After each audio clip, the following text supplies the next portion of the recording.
गुरु भक्ति योग।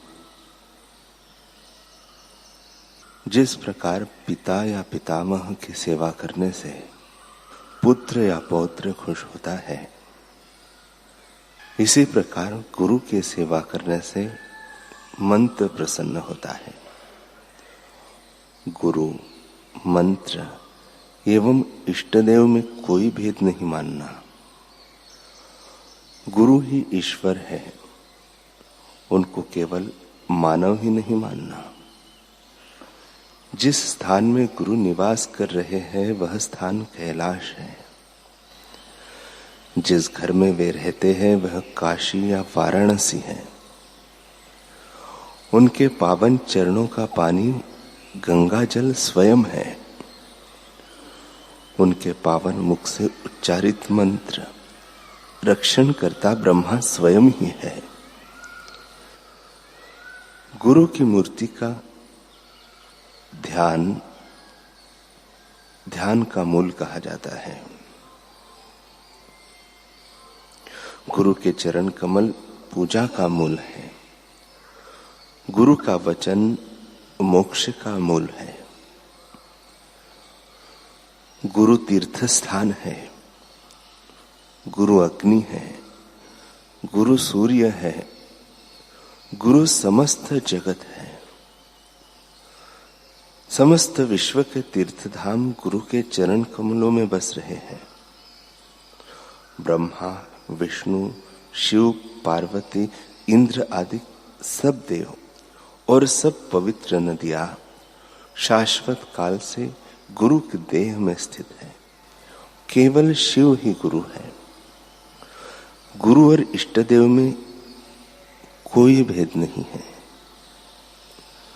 जो साधना एवं योग के विभिन्न प्रकार सिखाते हैं वे शिक्षा गुरु है। सबसे सर्वोत्तम गुरु वे हैं जिनसे इष्टदेव का मंत्र श्रवण किया जाता है और सीखा जाता है। उनके द्वारा ही सिद्धि प्राप्त की जा सकती है। अगर गुरु प्रसन्न हो तो भगवान प्रसन्न होते हैं। गुरु नाराज हो तो भगवान नाराज होते हैं। गुरु इष्ट देवता के पितामह हैं।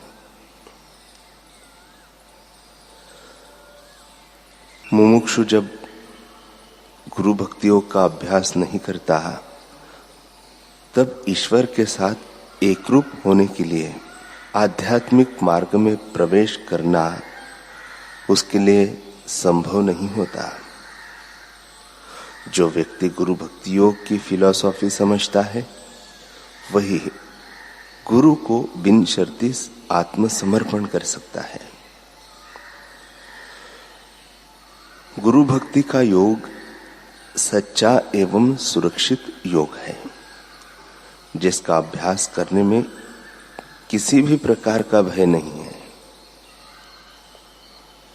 आपको गुरु भक्ति योग के मार्ग द्वारा सच्चे हृदय से तत्परता पूर्वक प्रयास करना चाहिए। गुरु के प्रति भक्ति इस योग का सबसे महत्वपूर्ण अंग है। इस युग में आचरण किया जा सके ऐसा सबसे ऊंचा और सबसे सरल योग गुरु भक्ति योग है। आध्यात्मिक गुरु अपनी आध्यात्मिक शक्ति अपने शिष्य को प्रदान करते हैं। सद्गुरु के अमूल्य स्पंदन शिष्य के मन की ओर भेजे जाते हैं। श्री रामकृष्ण परमहंस ने अपनी आध्यात्मिक शक्ति विवेकानंद जी को दी थी। इसे गुरु का दैवी स्पर्श कहा जाता है। समर्थ रामदास स्वामी के शिष्य ने अपनी ऐसी अलौकिक शक्ति नर्तकी की पुत्री को दी थी जो उनके प्रति अत्यंत कामुक थी। शिष्य ने उसकी ओर दृष्टिपात किया और उसे समाधि प्राप्त कराई। उसकी कामुकता नष्ट हो गई। तब से वह बहुत धार्मिक एवं आध्यात्मिक स्वभाव वाली बन गई। मुकुंदबाई नामक महाराष्ट्र की एक साध्वी ने बादशाह को समाधि प्रदान की थी। एक बालक था, नाम था गाओबा। लोग उसे पागल कहते थे। उसकी शरारतों के चर्चे दूर दूर तक थे। इतना अक्खड़ था कि उस पर किसी का कोई जोर नहीं चलता था। बड़े बड़े मास्टरों की सख्ती और डंडों की कमर टूट चुकी थी, लेकिन गाओबा की जिद्दी हरकतें नहीं छूटती थी। वह इतना निखद, इतना बुद्धू भी था कि 3-4 पाठशाला में जाने के बावजूद भी क ख ग तक नहीं सीख पाया था। जब देखो रीछ की तरह अजीब अजीब भयंकर आवाजें निकालना, पूरे दिन लार टपकाते हुए खाने के स्वादिष्ट चीजें को ढूंढते रहना, फिर लूट खसोट कर उन्हें किसी तरह खा ही लेना, बस ऐसा ही था गाओबा। एक दिन गाओबा की मां का धैर्य जवाब दे दिया। गाओबा को घसीटती हुई वह संत एकनाथ जी के मठ पहुंची। खींचकर गाओबा को उनके चरणों में पटक दिया। बुहार करती हुई बोली, महाराज आप ही संभालिए इस उदंड बालक को, मैं तो हार गई, इसलिए इसे आपकी चौखट पर छोड़कर जा रही हूं। आप इसे मार दे या जिलाए रखे, आपकी मर्जी, मगर मेरे लिए यह आज से मर गया है। जोर जोर से रुदन करती और छाती पीटती हुई माता चली गई। एकनाथ महाराज ने गाओबा को बड़ी पैनी दृष्टि से देखा और फिर मुस्कुरा दिए, मानो एक दृष्टि मात्र से उसके भाग्य पटल पर नई रेखाएं खींचती हो। साथ खड़े शिष्य ने करबद्ध होकर पूछा, महाराज क्या करना है इस बच्चे का? और क्या करना है? निर्माण करना है। एकनाथ जी मुट्ठी उठाते हुए बोले, निर्वाण का पहला अध्याय क्या होगा इसके लिए? शिष्य ने पूछा।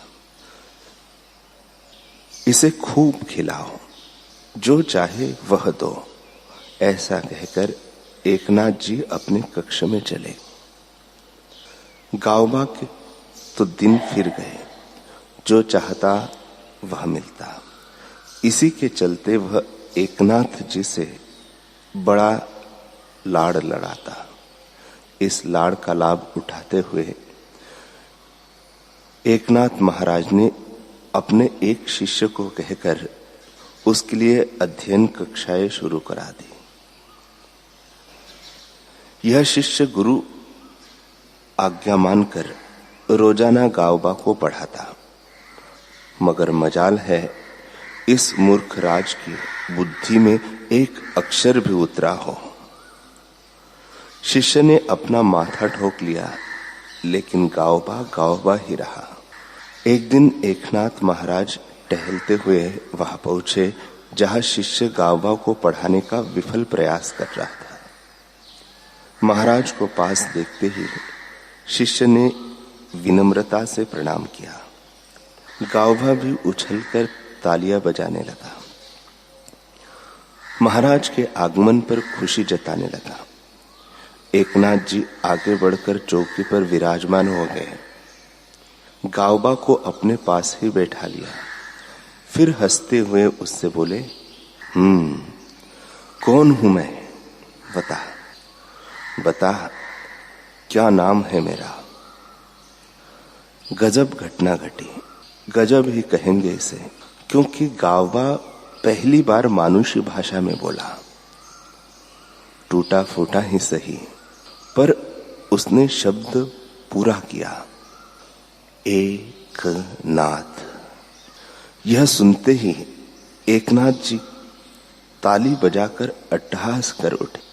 अध्यापक शिष्य ने भी पसीना पोंछते हुए ऐसी बत्ती सी दिखाई मानो कि बड़े इम्तिहान में पास हुआ हो। बस उसी दिन से गावबा को तो मानो एक खेल मिल गया। होठ घुमा घुमा कर एक नाथ कहता जाता। 15 वर्ष बीत गए, लेकिन इन 4 अक्षरों के सिवाय गावबा की जुबां पर कुछ भी नहीं चढ़ा। पर हाँ, अब हाथ पांव सध गए थे। वह एक नाथ जपता हुआ बहुत से सेवा कार्यों में हाथ बटाता। इन्हीं दिनों श्री एकनाथ महाराज ने भावार्थ रामायण का लेखन शुरू किया। धारा प्रवाह लिखते हुए वे युद्धकांड के 44वें अध्याय पर पहुंच गए। एकाएक एक दिन उन्होंने अपने सभी शिष्यों को बुलाया और एक सभा बुलवाई। सभा नहीं, महासभा थी यह, क्योंकि दूर दराज से भी श्री एकनाथ जी के शिष्य इस सभा में आए थे। सभी के बीच गुरुदेव ने दिल चाक देने वाली भविष्यवाणी की। हम अमुक तिथि को निर्वाण में स्थित हो जाएंगे, अपने दैहिक तत्व को प्रकृति कुंड में समर्पित कर देंगे। शिष्यगण सन्न रह गए, विषाद के दरिया में डूब गए।